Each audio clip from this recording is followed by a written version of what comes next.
Hello, my name is Jonathan Akers. I'm currently a student at Liberty University. I am majoring in interdisciplinary studies with a concentration in health science as well as psychology.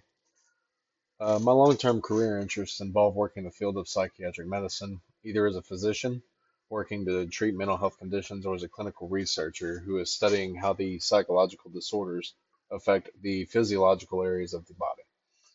I've always been deeply fascinated by the ways in which the mind and the body interact, particularly how psychological trauma, which is a mental and emotional experience, can lead to a measurable physical consequence, including particularly the cardiovascular system.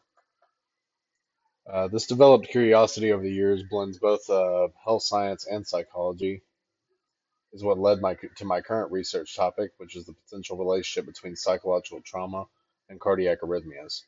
More specifically, I want to explore the idea that trauma may biologically trigger or increase the risk of developing abnormal heart arrhythmias. In medical terms, this is referred to as cardiac arrhythmiogenesis, which is a process where the electrical signals of the heart become disrupted. This has led me to my question: can psychological trauma actually contribute to cardiac arrhythmiogenesis? In other words, how might mental trauma lead to real trackable disturbances in the electrical function of the heart, or what physiological changes can we observe over time? To explore this question, I've reviewed two recent peer reviewed scholarly articles that are directly related to the topic. Both of them examine these physiological effects of psychological trauma. Both of them also focus particularly on the heart. They provide a strong foundation for understanding how mental stress can actually lead to arrhythmias. The first article I've reviewed was by Feng and Zhang, which was published in 2023.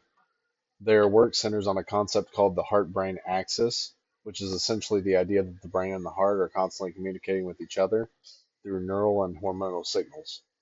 In their review, they highlight how mental health conditions like depression, anxiety, trauma-related or post-traumatic stress disorders can actually lead to changes in the electrical behavior of the heart. One of the most compelling aspects of their work is the finding that psychological stress can trigger ventricular depolarizations.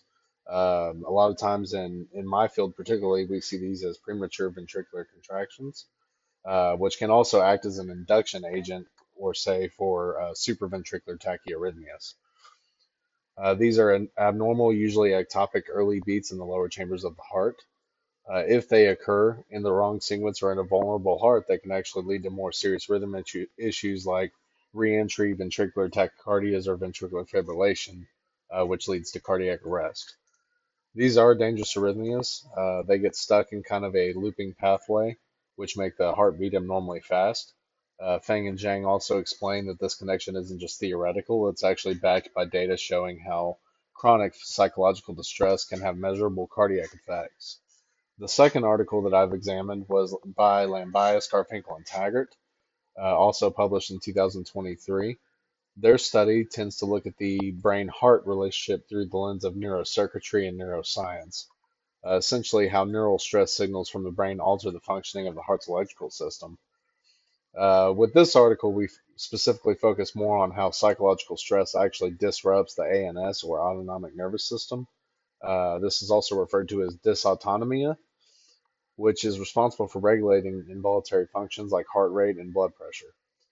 When stress is a chronic thing, it can lead to chronic dysautonomia or sympathetic overdrive, which means the body is kind of stuck in a heightened state of fight or flight.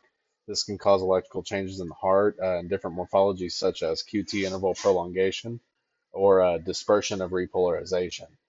Both of these are known risk factors for dangerous arrhythmias, including VFib, and in the case of QT prolongation syndromes, polymorphic ventricular tachycardia or torsades de pointe.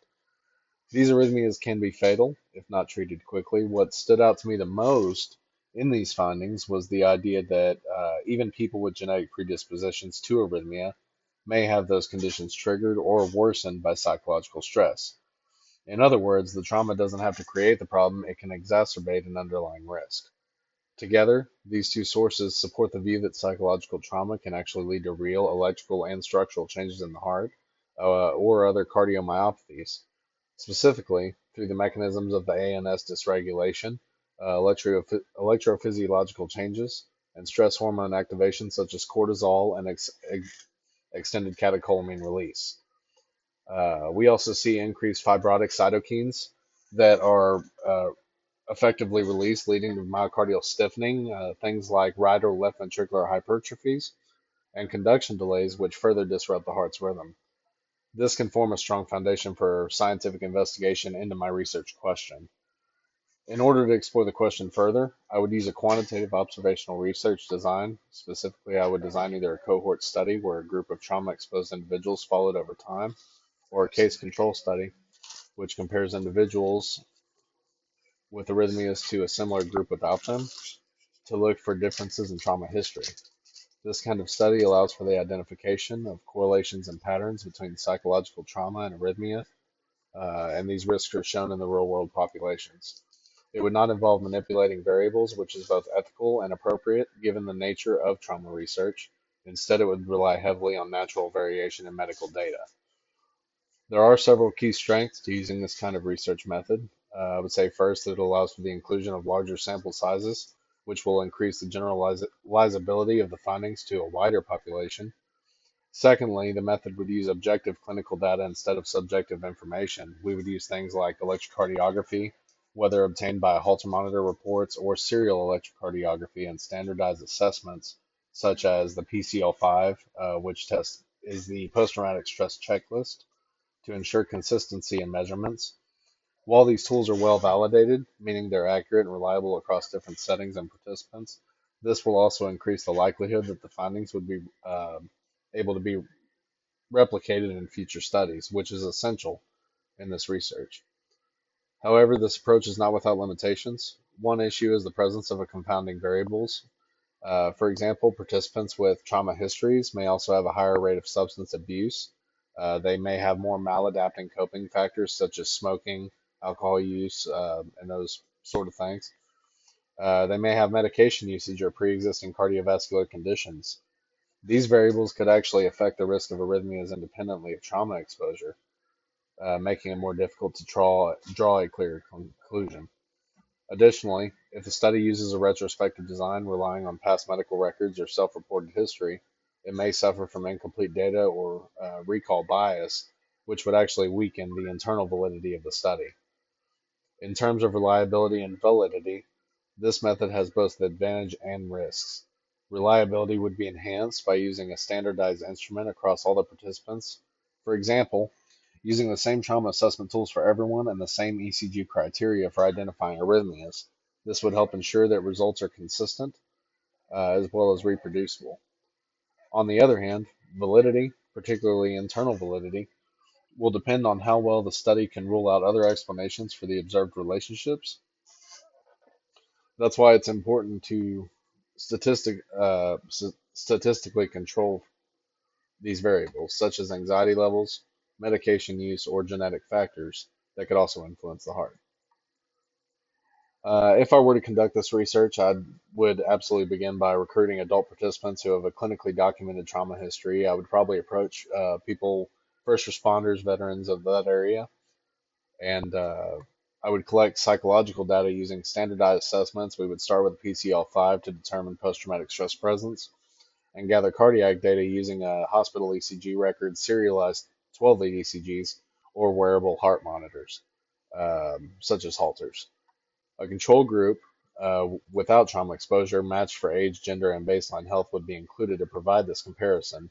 But once the collection is complete, I would analyze the results using statistical methods such as logistic regression.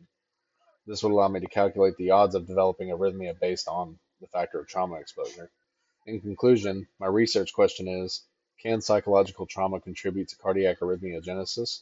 And based on my review of the literature and the biological pathways described in both Fang and Zhang and Lambias and others, I believe that a quantitative observational study using clinical and psychological data would be the most effective and ethical way to answer this question. Ultimately, I believe that understanding this relationship between these two could help clinicians better recognize and manage cardiac risk in future populations. I greatly enjoy you taking the time to listen to my presentation and look forward to furthering my research with you. Thank you.